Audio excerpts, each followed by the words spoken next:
नमस्कार दोस्तों, आज हम बात करेंगे उन 5 दुर्लभ प्रजातियों के बारे में जो अब पृथ्वी से विलुप्त हो चुकी हैं। ये जानवर जो कभी धरती पर राज करते थे, अब सिर्फ किताबों और कहानियों में जिंदा हैं। लेकिन इनके विलुप्त होने के पीछे क्या राज छुपा है?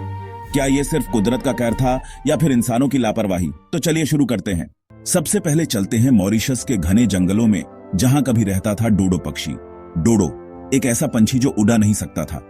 हाँ दोस्तों, आपने सही सुना, ये पंछी उड़ान भरने में असमर्थ था।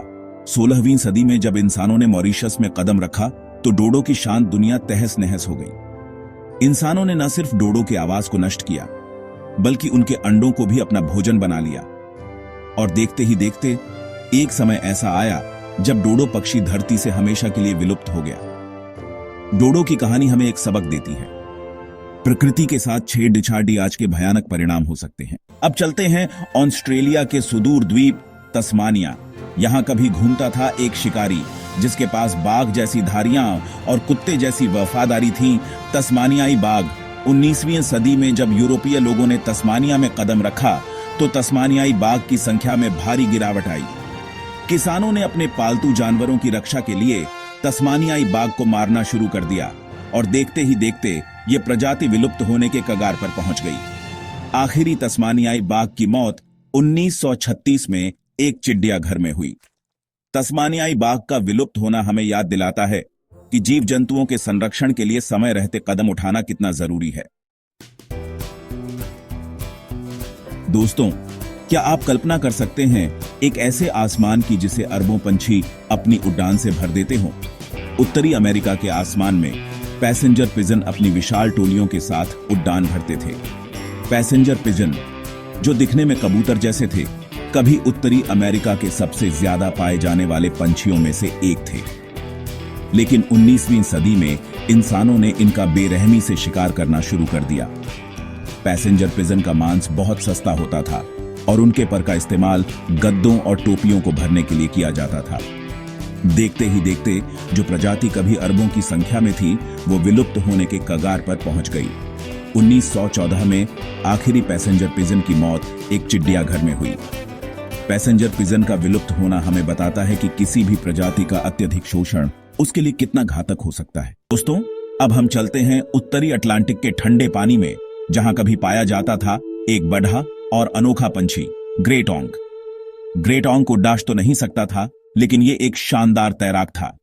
ये पानी के अंदर मछली का शिकार करता था और ज्यादातर समय समुद्र में ही बिताता था। लेकिन 18वीं सदी में इंसानों ने ग्रेट ऑंक को अपना शिकार बनाना शुरू कर दिया। ग्रेट ऑंक का मांस और तेल बहुत कीमती माना जाता था और उनके परों का इस्तेमाल गद्दों और तकियों को भरने के लिए किया जाता था। ग्रेट ऑंक का शिकार इतनी बेरहमी से किया गया कि देखते ही देखते ये प्रजाति विलुप्त होने के कगार पर पहुंच गई। 1844 में आखिरी ग्रेट ऑंक को आइसलैंड के तट पर मारा गया। ग्रेट ऑंक का विलुप्त होना हमें बताता है कि प्रकृति के साथ संतुलन बनाए रखना कितना जरूरी है। हमारी अंतिम मंजिल है इंडोनेशिया का सुंदर द्वीप जावा। यहां कभी घूमता था एक शानदार और खूंखार शिकारी, जावा टाइगर। 20वीं सदी की शुरुआत में जंगलों की कटाई और मानव आबादी के बढ़ने के कारण जावा टाइगर के लिए रहना मुश्किल हो गया। किसानों ने अपने पालतू जानवरों की रक्षा के लिए जावा टाइगर को मारना शुरू कर दिया और देखते ही देखते ये प्रजाति विलुप्त होने के कगार पर पहुंच गई।